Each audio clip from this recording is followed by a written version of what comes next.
Alright boys, seeing as though there is an artifact enhancement event active and a very, very important upcoming fusion in which there's going to be a few more artifact enhancement events, here are 8 quick and simple tips to be farming more silver. Tip number 1, do not be equipping artifacts to champs that you think you might be using in the future, or artifacts that you are not certain are going to be good on that champ. Okay, the former is an example that we are observing right now on my Petrifia Rockroot. What have I done here? Well, I got Petrifia. I thought, sweet, I'm going to try using this gal in Clan Boss. I've heard that she's pretty decent. I even upgraded a bunch of the gear to rank 12 during an artifact enhancement event, so it wasn't completely inefficient. Then I pulled Frozen Banshee. I was like, holy crap, I'm going to use Frozen Banshee instead because I just rate her slightly higher for Clan Boss. And now I've got a bunch of artifacts sitting here on Petrifia that it's going to cost me like 200,000 silver just to remove these artifacts. And yeah, I just never used her for a goddamn thing at the end. So moral of the story, if you're planning on using a champion in one of your teams for a specific area of content, at least get them to level 50 first. And have it so that they are literally ready to step into that team before you commit artifacts to that champion. Save yourself the cost of pulling the artifacts from the champ.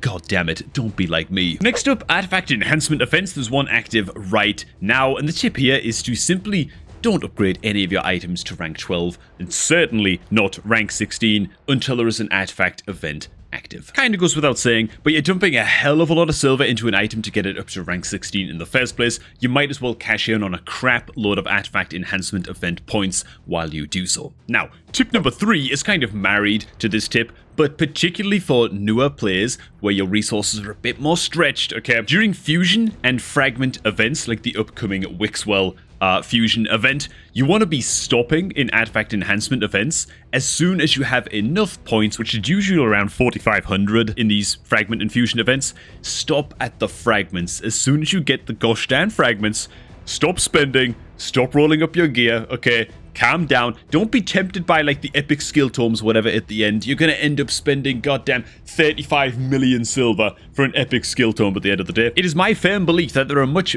better ways to get your hands on things like, I don't know, ancient shards, void shards, epic skill tomes, whatever the hell these like end of rewards path rewards are. There are better ways to get your hands on these, okay? For example, if you are sitting out of a fusion event, if you're not doing a fragment event, okay, you're giving yourself a little bit of a break on your account to restore and recuperate some resources.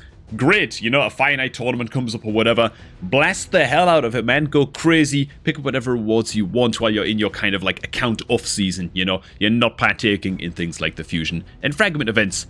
That's when you want to be blasting, okay? During a fusion and fragment event, just get the fragments and move on, okay? Those are really not the time to be being super overly frivolous with your account's resources, silver among them. Tip number 4, because you are a extremely smart, huge wrinkle brain gamer, you've been farming the hell out of good old campaign 12 stage 3 to level up your food champions and farm a whole bunch of shield artifacts to sell for, yeah, some easy silver resource. What you hopefully have not been doing is selling off all of these shields immediately. Where are they, man? Where are they? The healing set, curing set, there it is. Yeah, we've got a fat stockpile ready to go. I'm only selling these once I start to go over cap a little bit, but even then, you can store a bunch of these shields in your inbox as well on your account, and they'll persist there for 99 days. Why do you want to hold on to all of these shields? Very important stuff. During artifact enhancement events, okay, if you want to save the maximum amount of silver possible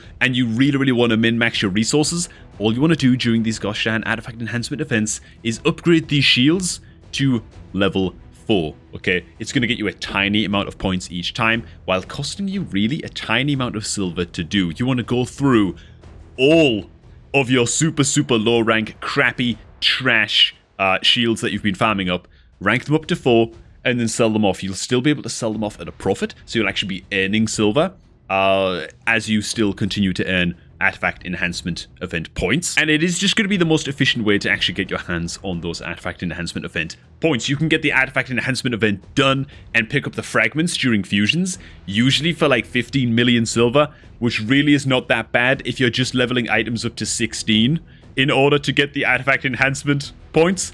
You're going to end up spending, I don't know, at a minimum like 20 million potentially as high as like 26 million or something if you get pretty unlucky with rolls. Okay, so it's much, much more silver efficient to do it the slow way. Tip number 4.5, just gonna slide this one in here, is to use promo codes, man. And in fact, we have a promo code associated with this Game Leap channel that you can use right now. If you haven't already, man, go ahead and input the code Game Leap to get your hands on 100k silver. Yeah, you see how we worked it into the video there, boys? 100k silver, 10 free experience brews, and a free energy refill to boot. That's code Game Leap. Get it used, gosh darn it. Now's also a fine time to mention that if you're looking to start off a new raid account, make sure to head on down below to the top of the video description box and click on the promo link you will find down there. Doing so will start off your new raid account with a free epic champion, 500k starting silver, actually, which is pretty tight, and a whole bunch more starting resources as well. Tip number 5 is to get your grind on in terms of masteries. Okay, you always have the option of, if I just head into my masteries here, you can just straight up buy the scrolls for your masteries using 800 gems. All you're really saving here is time. You're losing out on every other resource, okay? Instead, you want to be heading off into the Minotaur's Labyrinth dungeon and farming up your masteries here instead. Most experienced players know this, of course, but it's just way, way, way more resource efficient to be farming up these mastery scrolls and leveling up your masteries on your champs via Minotaur as opposed to gems. In fact, per champion, with how much energy it takes to grind up their masteries to max, you're going to be earning about 1.2 million silver per champion that you max out. You'll also be farming experience on some champs as well and earning a bunch of other resources, and you won't be spending as many resources in terms of energy as compared to...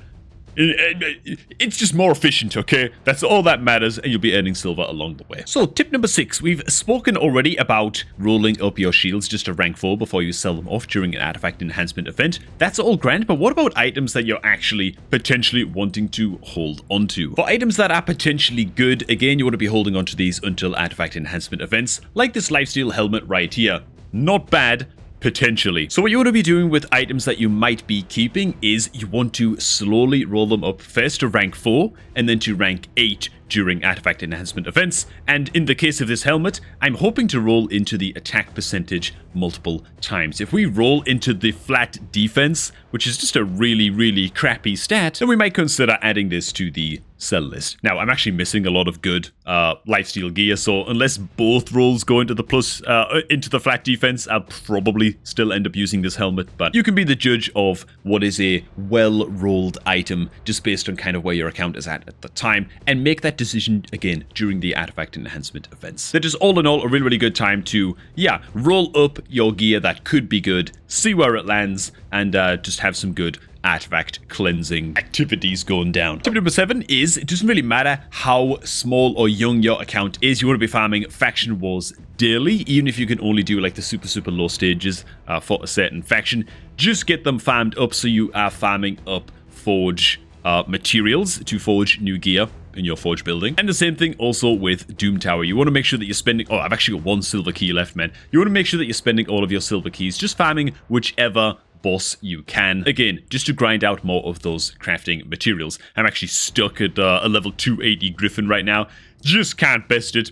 Finished a Griffin a little bit earlier on. We managed to do okay, get on past that, but yeah, this is kind of as high as I can farm right now. So yeah, I gotta spend this last key on Eternal Dragon. So why those crafting materials so important in the forge? Well, if we head on in here, we've got like a ton of resilience crap that we can craft. As you can see, all you want to be doing is during clan versus clan events, you could be then crafting either your high quality stuff that you really want, some like 5 or 6 star stuff, and you can throw, you know, some rank runes and stuff like that, rank charms or whatever, onto the gear and craft your better gear. But what you can also be doing is with sets like resilience, which are just a little bit lower priority, they're a little bit more kind of like C or B tier equipment that you're not going to really use going into like the mid and late game. To be honest, even the early game as well, you can kind of...